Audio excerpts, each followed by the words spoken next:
This is the water sensor studio at the Wall of Loss. We will quickly deliver news about the war in Iran. This is Tehran. Protesters in Tehran have resumed demonstrations. Iranian citizens are destroying symbols of the theocracy. This is Isfahan, Iran. Currently, as news of Khamenei's death has been delivered, citizens are cheering loudly.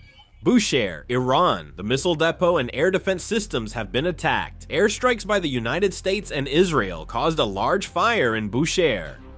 The Iranian military currently can't respond to American stealth fighter jets. The Chinese-made anti-stealth radar imported by Iran appears to be useless. This is Bandar Abbas, Iran. Due to the joint attack by the United States and Israeli forces, Iran's radar facilities have been destroyed. This is Iran. News of Khamenei's death has spread, and many citizens are cheering. Fireworks are also going off.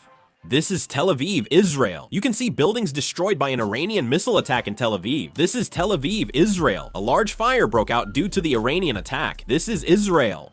As news of Ali Khamenei's death spread, a festive mood continues in the city.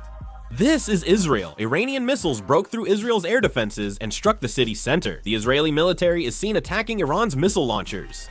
This is Dubai, United Arab Emirates. A drone attack by the Iranian military damaged Dubai airport, which has reduced tourist numbers. Airport staff are evacuating them, then Dubai International Airport closed. This is Dubai, United Arab Emirates. An Iranian Shahed drone struck the Burj Khalifa. According to the United Arab Emirates, the UAE forces shot down 137 warheads and 209 suicide drones. It was also reported that one Asian person was killed and 7 were injured due to the Iranian military's attack on Abu Dhabi Airport. The nationalities of the casualties have not yet been confirmed.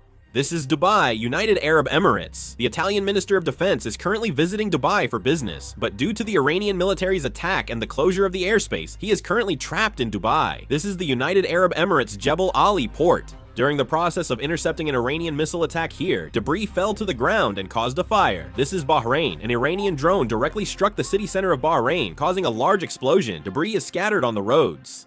The Iranian military continues to attack the US naval base in Bahrain, and the United States is trying to intercept these attacks. This is Bahrain. An interesting scene has been captured. Footage has captured Bahraini citizens cheering as the US military base is struck. This is Qatar. The Qatari military is launching air defense missiles to block the Iranian missile attack, according to the Qatari Ministry of Defense. They succeeded in intercepting a total of 18 Iranian ballistic missiles.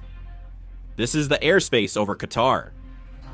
At Al Udeid Air Base, they are using Patriot missiles to intercept Iranian ballistic missiles. This is Ali Al Salem Air Base in Kuwait, and you can see thick smoke rising.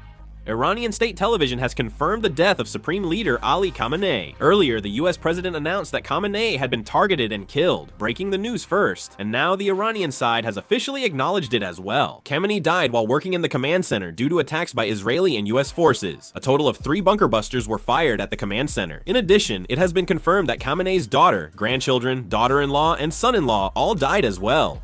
The Islamic Revolutionary Guard Corps said Ali Khamenei's death will only strengthen their resolve. The military's general staff warned their enemies will regret their actions and vowed to uphold Khamenei's policies. The Israeli military announced that they will continue their operations for 2 more weeks. Defense Minister Hegseth stated that they will completely destroy the Iranian Navy and prevent them from possessing nuclear weapons. Crown Prince Reza Pahlavi thanked Trump, who started military action against Iran, in a brief ex-post saying their liberation time has come. The Argentine presidential office welcomed the removal of Khamenei, and Australia announced its support for the US attack on Iran. If more news comes up, I'll make and upload another video. Thanks for watching.